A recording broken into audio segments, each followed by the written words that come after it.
कुल मन यर्ज़ुकुकुम मिनस समाइ वल अर्ज़, तव्हांखे ज़मीन ऐं आसमान मां रिज़्क़ ॾियण वारो केरा। अम्मन यमलिकु समा वल अब्सार, तव्हांजे कननि ऐं अखियुनि जो मालिक केरा, यानी तव्हांजे अज़ा जो मालिक केरा।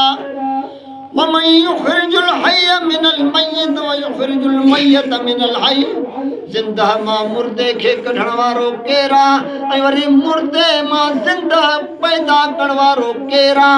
यानी कुकड़ ज़िंदा उन में मुर्दा आनू पैदा करण वारो केरा ऐं उन मुर्दे आने मां ज़िंदा बच्चो पैदा करण वारो केरा। वमन युदब्बिरुल अम्र, हिन निज़ाम खे हलाइण वारो केरा।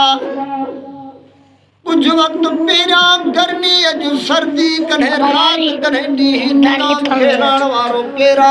सवाल कंहिंखां आहे मके जे मुशरिकनि खां, अल्लाह जो ही क़ुरान गवाह आहे सूरह यूनुस त मके जा मुशरिक सवालनि जो जवाब कहिड़ो था ॾियनि।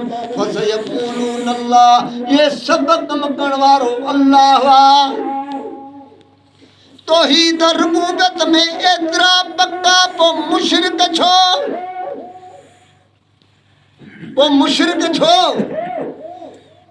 अल्लाह रब्बुल आलमीन मक्के जे मुशरिकनि जो शिरक कहिड़ो ॿुधाई, जॾहिं तव्हां यानी तौहीद में रुबूबियत में एतिरा पक्का आहियो। वयअबुदून मिन दूनिल्लाह मा ला यज़ुरुहुम वला यनफअहुम, पोइ अल्लाह रब्बुल आलमीन खां अलावा तव्हां ॿियनि जी इबादत छो था कयो? वयअबुदून मिन दूनिल्लाह मा ला यज़ुरुहुम वला यनफअहुम, जेकी तव्हांखे न की नफ़ो ॾेई सघनि था न की नुक़सान। अल्लाह तबारक तआला जे इन तौहीद रुबूबियत में एतिरा पक्का, पर इन सवाल जो जवाब कहिड़ो था ॾियनि त फसयक़ूलून अल्लाह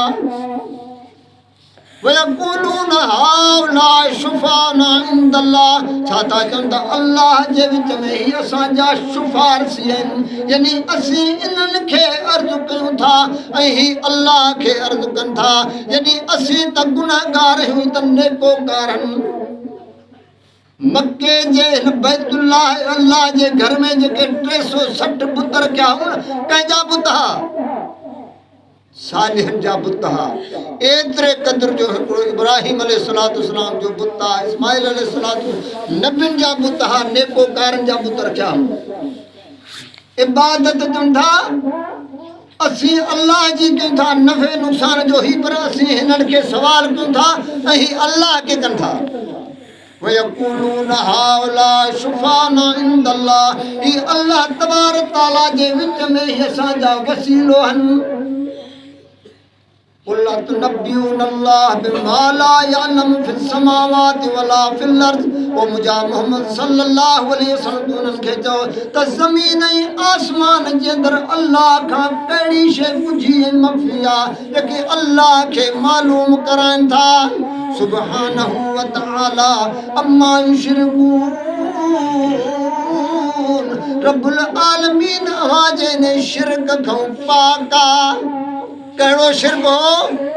अॼु बि ॿुधा मुस्लमान अक्सर जो इहो अक़ीदो आहे त अल्लाह असांजी कोन थो ॿुधे, असीं गुनाहगार आहियूं। ही नेकोकार आहिनि, अल्लाह हिन जी मोटाए कोन थो, असीं हिननि खे अर्ज़ु कयूं था ऐं ही अल्लाह खे अर्ज़ु कनि था, आहे कोन्हे। पर पूरो रब जो क़ुरान पढ़, रब किथे ईअं कोन चयो त मां नेकोकार जी ॿुधां थो, गुनाहगार जी कोन थो ॿुधां। पूरो क़ुरान पढ़। हाणे तूं गौर कर, अल्लाह तबारक तआला हिकिड़ो वाक़ियो पंहिंजे पैगंबर जो ॿुधायो, यूनुस अलैहिस्सलाम।